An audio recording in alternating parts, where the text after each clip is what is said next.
이번 시간에 학습할 학습 목표와 학습 내용입니다. 학습 목표를 숙지하고 학습을 시작해보세요.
본격적인 학습에 앞서 사전 지식을 테스트해 보도록 하겠습니다.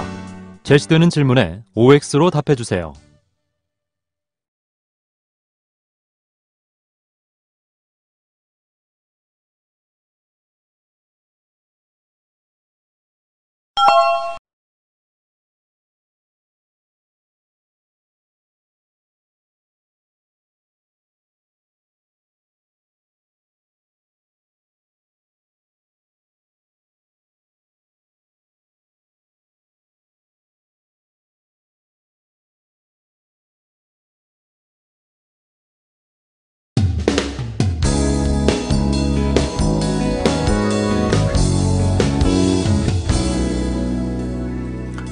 자, 이번 시간에는 아마존을 통한 롱테일 전략에 대해서 같이 살펴보도록 하겠습니다. 자, 일단 아마존이라는 기업에 대해서 너무나 유명한 기업입니다만 그동안의 연역에 대해서 같이 한번 살펴보도록 하겠습니다. 자, 미국의 대표적인 전자상거래 기업인데요. 자, 1994년도에 인터넷 서점으로 출발했습니다. 자, 그리고 1998년도에 음반이나 DVD 판매를 시작을 했고요. 그다음 이제 2000년도에 드디어 지금 현재 오픈마켓인 전자상거래 기업으로 변신한 것이죠. 자, 2002년도에는 아마존 클라우드 서비스, AWS 서비스를 출시를 했고요. 2007년도에는 아마존의 유명한 전자책 킨들을 통해서 컨텐츠 사업으로도 진출을 하게 됩니다. 자, 최근에 아마존의 행보를 보면요. 2014년도에 아마존 에코라는 거를 만드는데요. 인공지능 스피커 다 아실 거고요. 그 다음에 2016년도에는 아마존 고라는 아예 사람이 없는 무인 마트를 통해서 또 새로운 어떤 혁신적인 사업을 하고 있습니다.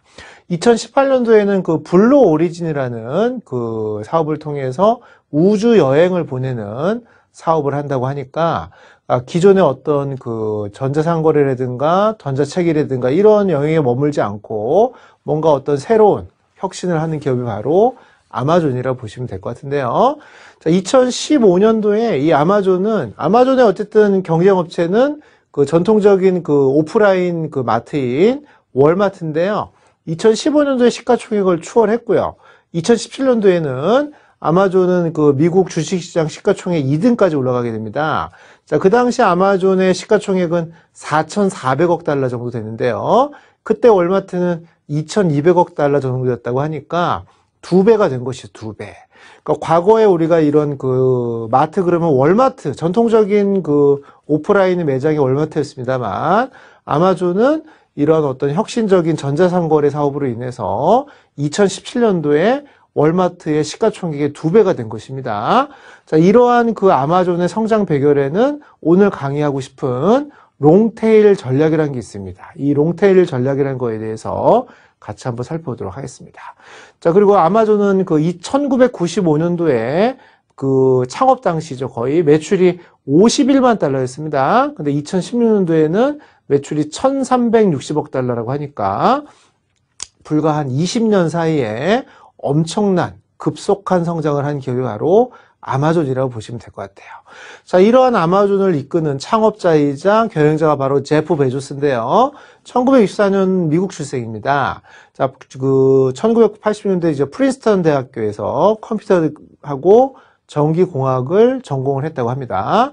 그리고 이제 졸업한 이후에 1988년부터 94년도 동안 월스트리트, 월가에서 다양한 금융권에서 근무를 했었는데, 그 1994년도에는 자, 그 월가의 유명한 헤지 펀드 중에 하나인 데이비드 이쇼라는 그 헤지 펀드가 있습니다. 거기에 이제 30세로 그 부사장으로 임명하게 됩니다. 그만큼 금융에서도 굉장히 탁월한 어떤 그 실력을 보여줬었는데요. 자, 이러한 제프 베조스가 이런 어떤 그 전자책 사업, 그 전자서점, 인터넷 사업을 한 가장 큰 이유가 뭐냐면요.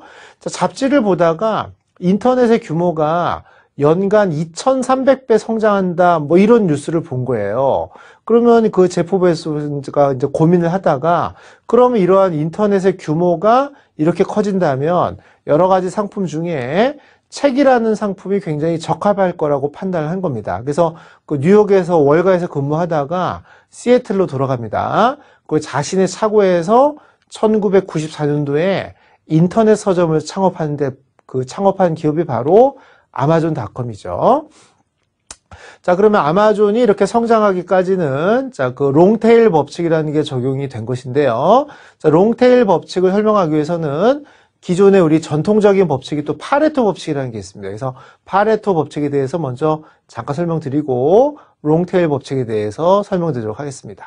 자, 파레토 법칙은 그 8대2 법칙이라고도 하는데요. 자, 이탈리아 경제학자 파레토란 분이 그 부의 불균형 현상, 그러니까 그 재산이죠, 재산, 그 돈의 어떤 불균형 현상을 연구하다가 발견한 법칙이 바로 파레토 법칙 또는 8대2 법칙인데요. 결국 무슨 뜻이냐면 전체 인구의 20%, 소수의 인구가 전체 부의 80%를 가진다는 겁니다.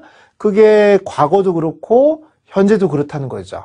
이게 이상한 그 부의 법칙이 존재한다는 것이 바로 그 유명한 파레토 법칙 또는 8대2 법칙인데, 자, 그러면 이러한 파레토 법칙이 부단 부의 현상뿐만 아니라요, 우리 경영의 마케팅이나 생산 운영 관리 쪽에서도 그 발견이 됐다는 겁니다. 예를 들면 마케팅 같은 경우는 전체 고객 중에 상위 20%가 전체 매출액의 80%를 기여할 수 있다는 것이죠.